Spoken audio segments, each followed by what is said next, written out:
کله چې ته یو کار کوي او روا کاري او ته پې کله هغې کار باندې د زړه اوبه وڅکې هغه کار کوي نو توکل په آخر کې په الله کوه اسباب د کار برابروه او نتیجه په الله پرېږده لکه ماسخوتن چې اوده کېږي نو دا آیت الکرسی اولولا کور کې شف کا آخری فلقین صورتونه په ځان ووایه چې دا دی اووي نو وس بروسه په الله قسم له یعنی نتیجه په الله پرېږده وس داسې په هر کار کې چې کوي نو د هغې نتیجه هغه په الله پرېږده او بروسه په الله کوه اسباب استعمالوه خو په اسبابو باندې بروسه مه کوه په اسبابو اعتماد مه کوه تاسو ته به علمي دا خلق چې بیمار شي او ډاکټر له لاړ شي دوایانې خوري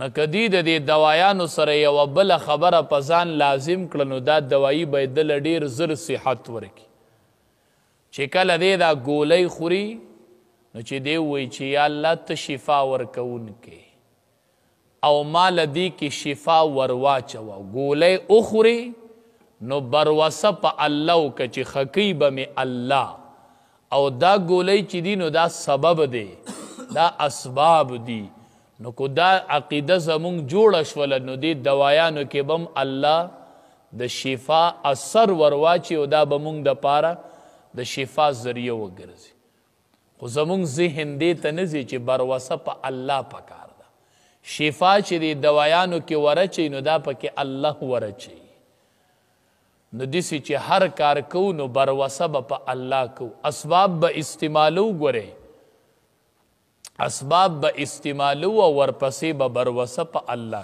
کوو نو وتوکل علی الله توکل وکړه په الله باندې صلح چې کوي نو بروسه په الله کوه انه هو السمیع العلیم بېشکه دغه الله هر څه اوري العلیم په هر څه پوه دی داسې ذات په دلی دی السمیع هر څه اوري العلیم په هر څه پوه دی نو په داسې ذات ولې بروسه نه کوي چې په ده دې بروسه وکړله نو ستا خلاف چې دوه خلق را یوځای کېږي او ستا د ناکامۍ او ستا د بېعزتۍ مشوره کوي نو الله یې اوري نه نو الله هر څه اوري نو الله دغه اوري او تا بروسه په الله کړې ده او الله په هر څه پوهیږي چې د چا پړه کې درته څه خیالات دي نو په هغې الله پوه دی خو بروسه په الله کوه رسول الله صلی الله علیه وسلم ته رب العالمین وی ته ما یتیم وموندلې نو تا ته ما ځای در نه کو ټیکانه مې در نه کړله مطلب دا نبی کریم صلی الله علیه وسلم د پاره اولنی سهاره رب العالمین په زنانو کې خدیجة الکبرا رضی الله تعالی عنها وګرځول دا څومره سهاره و نو دا امداد د الله او واسطه او ذریعه خدیجة الکبرا دا الله واسطه او ذریعه وګرځوله چې نبی علیه السلام باندې ړومبې وحی راله نبی علیہ السلام راغی وی زملونی ما کمبل کې ونغاړه یریده دا ورقه ابن نوفل لاړله نبی علیہ السلام ته وی ته مه خفه کېږه تا به الله نه ضایع کوي ته صله رحمي کوې ته دا کوې ته دا کوې ته دا کوې تا الله نه ضایع کوي څومره سهاره یې ورله ورکړله او د مال په ذریعه څومره سهاره وموندله امام الانبیا پې الله څومره مضبوط کو دې وجې نه عائشہ رضی اللہ تعالی عنہا فرمائی وی چې کله به مونږه څه پخکړی پوخ کو سالن نو رسول الله صلی الله علیه وسلم به فرمایل وی د خدیجې ملګرو لتې سالن ولیږئ یعنی د هغې چې کم هم عمره زنانه دي لکه امزولي عائشې رضی الله تعالی عنها به ورته ویوي خدیجه خو یوه بوډۍ ونو لکه مطلب دا هغه وفات شوې ده نبی کریم صلی الله علیه وسلم ورته وی عائشې رضی الله تعالی عنها عائشې سره بیش بها مینه وه بیش بها بیبیانو ته به وی ما د عائشې په باره کې ما له تکلیف مه راکوئ زما د دې سره فطرتي طور مینه محبت سیوه اے نبی کریم صلی الله علیه وسلم ورسره روان دی. دا د مینې دلیل نه دی؟ صحابه کرام مخکې دي او دوی ترې نه ښه وروستو دي. ورته وایي عایشې منډه نه و دواړه لږه؟ ولې نه؟ منډه یې ووهله. چې منډه یې ووهله نو عایشه رضی الله تعالی عنها ترې نه په منډه کې مخکې شوله، تیزه ترې لږه لاړله او نبی کریم صلی الله علیه وسلم ترې وروسته پاتې شو. په بله موقع چې منډه واله د عایشې رضی الله تعالی عنها وجود دروند باری شوی دی نو امام الانبیا ترې مخکې شو. نو بیا ورته وی تلک بتلک، وی عدل په بدل، مطلب دغه ختم شو. یو ځل ته مخکې شوی وی، یو ځل د نه زه مخکې شوم، جو خبره ختمه شوه که نه. دومره بیشبها مینه یې وه ورسره. امام الانبیا له الله داسې اخلاق نه ورکړي نو اثره به څوک تنګېده نه. د هغه کورنۍ حالت د بیبیانو سره ډېر ښکلی و.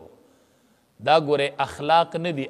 اگر چې موږ به پې فخر کوو چې کور سړی زوروري او په بار نرمي، دا مونږ ډېر ښکلي اخلاق حسابو، خو ګورئ دا ښکلي اخلاق نه دي. ګورئ چې کور زوروري خبرې در سره نه کیږي او په بار ښه نرم سړی د هر چا سره ښه سړی و، کور د بیبي سره بد سړی. دا ګورئ اخلاق د رسول الله صلی الله علیه وسلم نه دي. نبی کریم صلی الله علیه وسلم صحابه کرامو ته وفرمایل وی په تاسو کې بهترین سړی هغه دی چې هغه د خپلې بیبي سره ښي، او زه په تاسو ټولو کې غوره یم ځکه چې زه تاسو ټولو کې د خپلو بیبیانو سره ښه یم. نو ښه سړی به هغه چاته وایي چې هغه د خپلې بیبي سره ښي، او چې خپلې بیبي سره ناکارې او په بار ښي، دا ښه سړی نه دی. ګورئ دا ښه سړی نه دی. د څه مصلحت په بنیاد بیبي کې څه کمی دي، څه نقصانات دي، دی ورسره د څه مصلحت په بنیاد باندې څه موده داسې چلیږي چې دا کمی وباسي، هغه جدا خبره ده. خو عام حالاتو کې داسې نه ده پکار. دا د نبی علیه السلام اخلاق نه دي. ګورئ او بیا بیبي دا خو د سړي د ژوند ملګری، نو چې دا د سړي نه داسې تنګه راشي نو خاون خو جو بله ښځه وکړي، طلاق ورکړي، نو ټیک ده. نو ښځه څه چلو کړي؟ د ښځې بله لار شته؟ او چې خاون هم کور کې داسې تنګه راولي نو دا نه ده پکار. دا ډېر سخت ظلم دی. ګورئ احادیثو مبارکو کې راځي چې نه یې ښځه کوي او نه یې پرېږدي.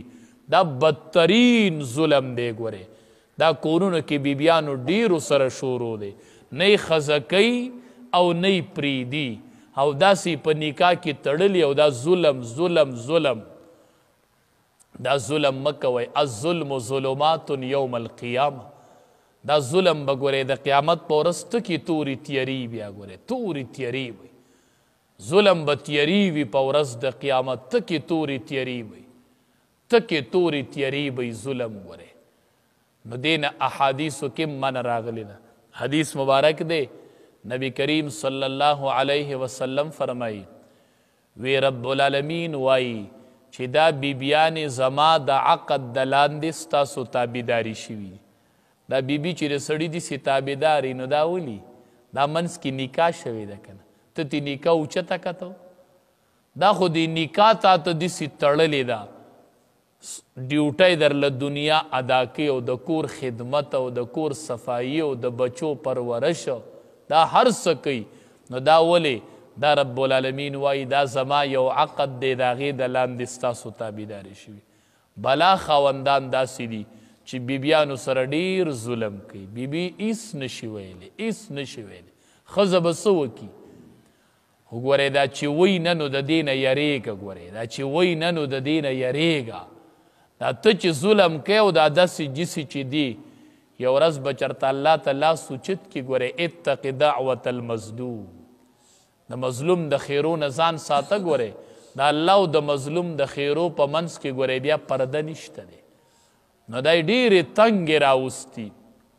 رب العالمین وایي چې چا د خپلې بیبي سره زیاتې وکړو نو د دې تپوس په د قیامت په ورځ به د ښځې حساب د خاوند نه زه په خپله علمه، زه به خپله تپوس کوم د خاوند نه د ښځې په باره کې چې دا زما د عقد د لاندې تاسو داسې تابعداره شوې وه، او تا پی دسی ظلمونه کول او دې انتقام اغستی نشو او تا ته کور کې ناسته و نن مال د دې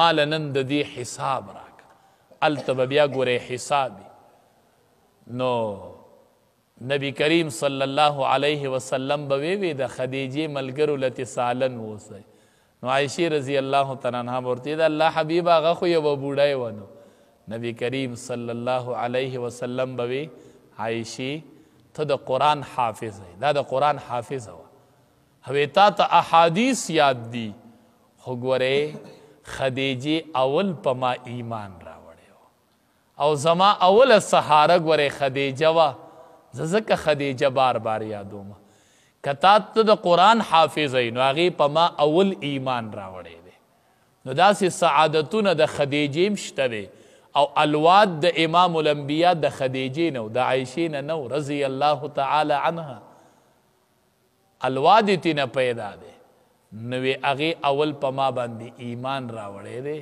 نو دې وجې نه نبی کریم صلی الله علیه وسلم به د هغې ذکر کو نو هو الذي ایدک بنصره الله هغه ذات دی چې قوي کړې ته په خپل امداد سره وبالمؤمنین او په ملګرتیا د مؤمنانو سره نو دا الله داسې کوي چې د انسانانو په وجه د سړي امداد کوي دا ورله الله اسباب وګرځوي امداد د الله وي خو اسباب د بندیان جوړ شي د دې په ذریعه الله د یو تن امداد کوي